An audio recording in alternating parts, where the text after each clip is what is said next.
Penn and Teller have magic to do on Broadway. The legendary duo are playing a limited engagement at the Marquee Theatre this summer. We're here today at 54 Below to find out all about what they'll be conjuring up. We take the ball, we place it in our hand, we vanish it, and it appears underneath the cup. That's the way it's done all around the world. You take the ball, place it in your hand, vanish it, and it appears underneath the cup. Here's a little variation Teller came up with, where he takes the ball, places it in his hand, then shows you underneath the cup, and it still appears underneath the cup. Now we're all set. We got 3 cups, 3 balls. To the center ball, place the center cup, 2 side balls, put them in the pocket. No matter where you put them, they still appear underneath the center cup. Now come over here. This is a little bit of juggling. And underneath the center cup, there's a giant ball, 1 more on either side. And of course, for the finish, it's an American baseball. You're back on Broadway. How does it feel? It feels wonderful. I mean, it's been 23 years. This is our 3rd run on Broadway with a big gap between 2 and 3. And, there's no place we'd rather be than New York. No place we'd rather be than Broadway. What do you hope audiences take away with them from this show? We hope, hope they have a good time. But also, there's always an underlying quality of skepticism. And many people in magic try to leave the audience out and say that what they're doing is mystical or beyond understanding.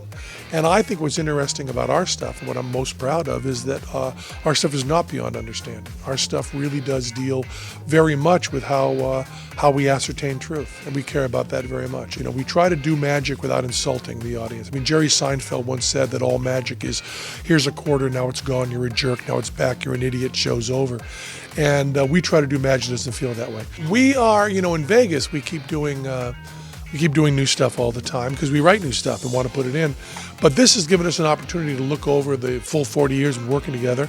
We have cherry-picked stuff from both Broadway runs, both off-Broadway runs, all the major tours, and a lot of the big stuff from Vegas. There's a lot of big stuff we do in Vegas, and when we do these little run-outs to Chicago or Boston, we don't bring the big stuff. And for Broadway, we're bringing the big stuff. So this is the first time we've ever looked over all 40 years of our career and really picked out the stuff we really feel like doing.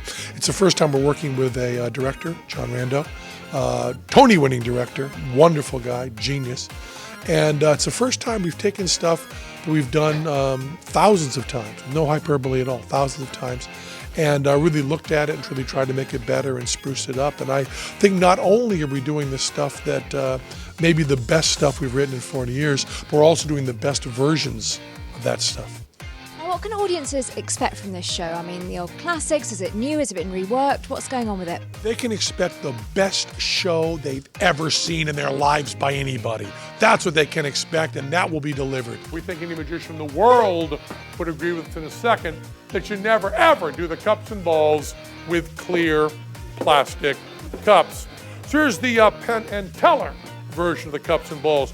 We take the first ball, pretend to place it in our hand, have already snuck underneath the first cup. With the second ball, simultaneously secreted beneath the cup, pretend to place it in our hand and show it. To the third and final ball, pretend to place it in our hand, pretend to show it in the cup, but place it in the cup, and then secretly secrete it and reveal it. Now we're all set for the second half. The cup's all loaded, 3 balls on top. Center ball, we center cup. Each of the side balls, we put them away. We don't need them. We have 3 duplicates in the center cup. These 3 balls over here. This is not juggling. This is called misdirection. Boy, look over here. Tells us the final ball under, 1 more on either side. And of course, for the finish, it's an American baseball right there.